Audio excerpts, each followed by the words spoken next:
Maniacs, welcome back to the channel. Your local bedhead here. So we're going to be talking about a subject that I don't think a lot of people were expecting to come back around at all, because it's been a while since this has actually been talked about. Because back in 2014, if a lot of you are not familiar with the character of the Slender Man, there was no ever reports, there was no ever factual documented evidence of ever seeing this supposed creature. That was actually brought to us by a creepypasta story, and then it just kind of spiraled. I mean, creepypasta really had made several big characters that a lot of people really just, relevated. They really enjoyed, and Slender Man was the king of it.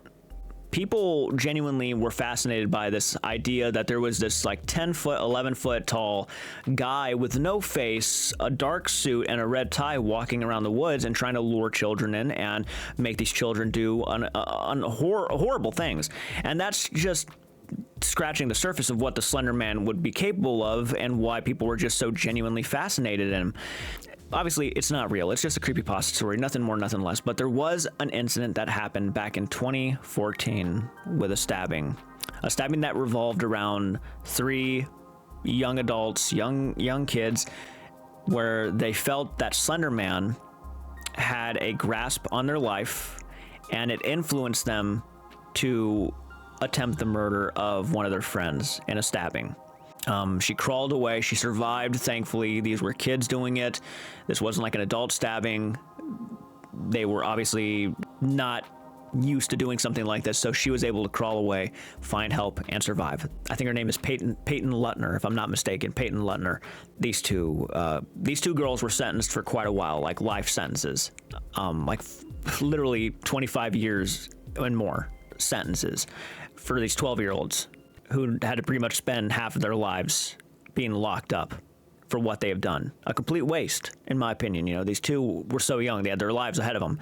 And this is what happened. They, I guess, believed in the stories. They believed in this creepypasta, and they ran with it. The internet's different. You gotta really monitor what your kids are reading online, and make sure that they're aware that not everything they read is true. These are just scary stories to make you feel uncomfortable and spooked, and that's okay. We all love being spooked, but to not take it that far. Now, recently, and why this is a subject being brought up right now, is because one of the girls who attempted murder on their friend had escaped from a home. She supposedly cut off her monitoring bracelet, and she escaped, and had been on the loose for maybe like a day or so. So she was out there. She was completely free.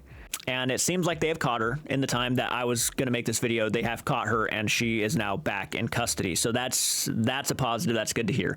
I couldn't even imagine what was going through the victim's mind. Peyton, I couldn't even imagine. That must have been a scary few minutes.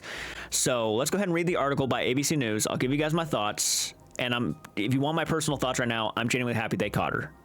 But I guarantee you she's already fucked up her sentence big time. It's going to be a lot more harsh now. So let's go ahead and take a look. Morgan Geyser, this is the girl that escaped, and I'm pretty sure she is the one who was the biggest co-conspirator, the biggest influence on why the stabbing took place. She got her one friend to be a part of it, but this was the one that was like, Slender Man's telling us to do this. Slender Man does this, that, and this. Slender Man wants us to do this, and we have to sacrifice her, or Slender Man's going to do something horrible. She was literally the fear-mongering one of the friends that actually brought about what actually eventually happened. So she's the one who attempted to make an escape. And this is going into the fact that she was captured. She was taken into custody. When she was captured on Sunday night, so last night, I was at work when this happened. When she was captured on Sunday night, nearly 200 miles from the Wisconsin group home, she got 200 miles away. When she was captured on Sunday night, nearly 200 miles from the Wisconsin group home, she had allegedly fled. Slender Man stabbing assailant Morgan Geyser told officers who asked her for her identity to just Google her, according to Illinois police. The 22-year-old Geyser, who in 2014 stabbed a friend 19 times to appease the fictional character Slender Man, was located on Sunday after she had had allegedly cut off her Department of Corrections monitoring bracelet and left the group home where she had been a resident, authorities said. Yeah, she's not going back there. Let me tell you right now, she's already not going back there. She probably fucked that up. And if I'm not mistaken, a group home is technically some place that is like trying to make it comfortable living. So you're kind of like living in a normal home environment, but you're also getting therapeutic help. You're getting what you need for your mental health and all that stuff, you know, being monitored by obviously, you know, security and stuff. So yeah, I'm surprised she even got away. So there must have been something going on here, right? That she was able to get away in the first place.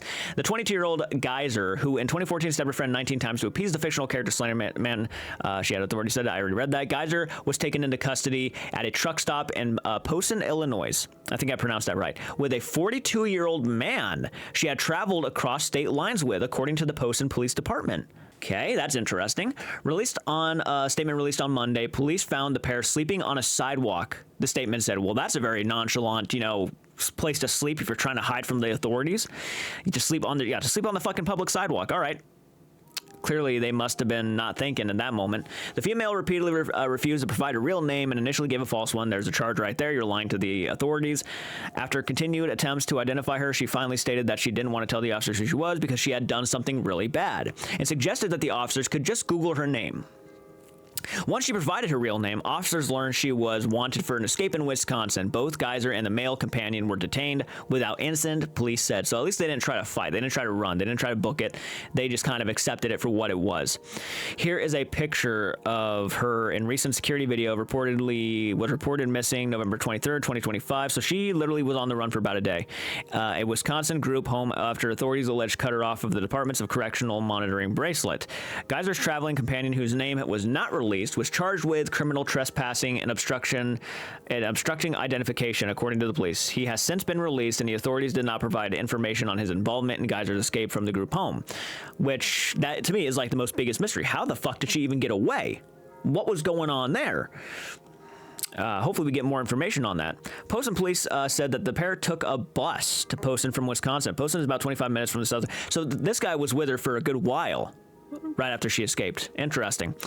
Waukesha, I think I pronounced that right. Waukesha County District Attorney Leslie Bose, whose office prosecuted Geyser in the 2014 stabbing case, expressed her hope that the State Department of Health Services, which has custody of Geyser, will file a petition to revoke the conditional release she was granted in September. She's fucked a lot up because of this little error in judgment. Yeah, she's going to be in deep shit. We fully support the motion, Bose said that to the news conference on Monday. Bose outlined the procedure that would follow a petition to revoke Geyser's conditional release being filed. We will go before a judge to make a decision whether or not she will be returned to the conditional release or whether she will be returned to institutionalized care, which is where she came from, she said. Interesting. Bose noted that her office vehemently, I think I pronounced it right, argued at a January hearing that Geyser should not be granted a conditional release to the group home she had allegedly escaped from. Well, no, she shouldn't go back there anyways because obviously they can't keep her there. If she already escaped, she needs more of a secured location because she can't be doing that shit. In September, a judge signed off on Geyser's transfer from the Winnebago mental health facility to a group home despite concerns raised by prosecutors who alleged had a violent communication with a man outside of the facility and had read a book in the facility with themes of sexual sadism and murder. How in the actual fuck do you let her read something like that in a mental health facility? How do you let her read shit like that? That's confusing as fuck to me. Like, interesting. What we know is that there is a period of time between approximately 8 o'clock on Saturday evening and when she was taken into custody in which she was not monitored by any person. She was on the loose and her whereabouts were unknown, Bose said on Monday. So we take this very seriously. Bose said that when the victim advocate from her office informed the family of the stabbing victim, Peyton Lutner, and her family on Sunday afternoon, the family were unaware of Geyser's alleged escape. Man, that's almost the first people I would have let known that they escaped. The victim of the family and the victim. Yeah, that'd be the first people I'd let them know so they can, lock their doors and be prepared for shit just in case if she goes their way. Seriously, I don't trust her. A hearing to extradite Geyser back to Wisconsin from Illinois is expected to occur on Tuesday. Tomorrow is when they're going to be back in court. Before being located, Geyser was last seen in Madison, Wisconsin around 8 p.m. on Saturday with an adult acquaintance, Madison police said in the statement posted on social media, which included a recent surveillance image of Geyser. Geyser will be held until transfer to Cook County from the extradition hearing on at 26 in California, the department said, referring by address to the Criminal Court Administration building in Chicago. It was not immediately clear when that hearing would take place. Prior to her daughter's arrest, Geyser's mother, Angie Geyser, said in a statement to the ABC News on Sunday, "If you see Morgan, please call the police. Morgan, if you can see this, we love you and just want you to know you are safe." Geyser's attorney, Tony Cotton, also released a statement on Sunday to the ABC News that Geyser, asking Geyser to turn herself in, it was in her best interest to do so, because that means if she had turned herself in, she would at least realize that she did something wrong and she was wanting to just pay for her crimes. But since she didn't do that, it was clear that she was not intending to go back. She was going to try to escape from the law. Her sentence or whatever's going to happen is going to be a lot more harsh. So that's on her. In March, Waukesha County Circuit Court Judge Michael Boren ordered that Geyser to be released from the Winnebago mental health institution and sent to a group home after three psychologists testified she was prepared to be for supervised release. As part of her release, Geyser was ordered to wear a monitoring bracelet. Geyser, according to police, cut off her Department of Corrections monitoring bracelet after they left the group home sometime Saturday night. And it looks like this is just kind of going back into the whole Slender Man stabbing and what happened to them back in 2014. So there you have it. She is back in police custody. She is not to be leaving, and she will probably be ruining any chance of having any ounce of freedom. This goes to show that she has to be monitored big time, so she does not get away again. I do not know what she was thinking when she pulled that stunt. Geyser, the woman at the center of the Slender Man stabbing case. Geyser was taken into custody in Illinois after police in Madison, Wisconsin say she cut off her ankle monitoring bracelet and escaped from a group home Saturday night. Police overnight confirming she was found at a truck stop 25 miles south of Chicago with another person who was also detained. Her lawyer made this plea while she was on the run. Do not continue to remain on the run like this. It is not in your best interest to handle this matter that way. Back in 2014, Geyser and another girl, Anissa Wire, both 12 at the time, lured their classmate Peyton Leitner into the woods, where Geyser stabbed Leitner 19 times to impress a faceless, fictional online character known as Slender Man. Leitner survived the attack, and Geyser pleaded guilty, saying this in court in 2018. Ms. Geyser, would you like to say anything? I just want to let Bella and her family know I'm sorry. I never meant this to happen. She was found not guilty by reason of mental disease or defect and was sentenced to up to 40 years in a psychiatric institution. But earlier this year, over the objection of prosecutors, a judge cleared the way for her supervised release. Prosecutors claimed Geyser had, quote, violent communication with a man outside the facility and had read a book with themes of sexual sadism and murder. But 3 psychologists testified she was ready for the move. Leitner told our David Muir this in 2019. I still sleep with like a broken pair of scissors underneath the pillow next to me because, just in case. We're expecting. That's so sad. That's not ever going to go away either. She's going to have some sort of, obviously post-traumatic stress disorder because of that. I would just hate for her to ever see Geyser in person, because that's going to trigger something right there. She should never have to see her again. I just don't know how she was even able to fucking be in talks with a very, like this guy. She had violent communications with a guy who was outside of the facility. And then to read books about that shit, I just how does that even happen? How do you let that happen? I just don't know. Maybe they have more freedom than I expected.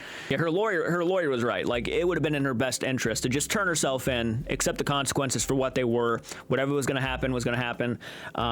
It's crazy that she even managed to get away. Goodness gracious! Just the last thing I would have expected to ever hear. How the fuck did that happen? That was literally one of the first things that went to my mind. How the hell did that happen? We don't know yet. We'll find out, I'm sure, because you'd think that they would have security cameras inside the facility she was at, right? The home, I'd assume, so they would at least see how she even got out. So hopefully we find out more. Hopefully we find out more about this guy who clearly must have been with her at some point in the beginning and got her about 200 miles away. There is no way she got 200 miles away on foot, right? Unless she was just nonstop going. But even then, I don't think that's fucking possible. So she must have known this person beforehand or something, or maybe like a hitchhiker. I just don't know. So we'll find out more, obviously. I'll try to keep you updated. Hit the like button, subscribe to the channel. What do you think about this whole thing? Did you really expect the Slender Man murders to be brought up again? Or did you really expect the Slender Man case to be brought up again? Let me know. Until next time, please do take care. And just remember, guys, Slender Man's not real. He is just a character brought up by a creepypasta story, nothing more, nothing less. He is something that somebody made up. That's it. That's it. Let me know what you think. I'll see you all in the next one. Do take care.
J-Cuts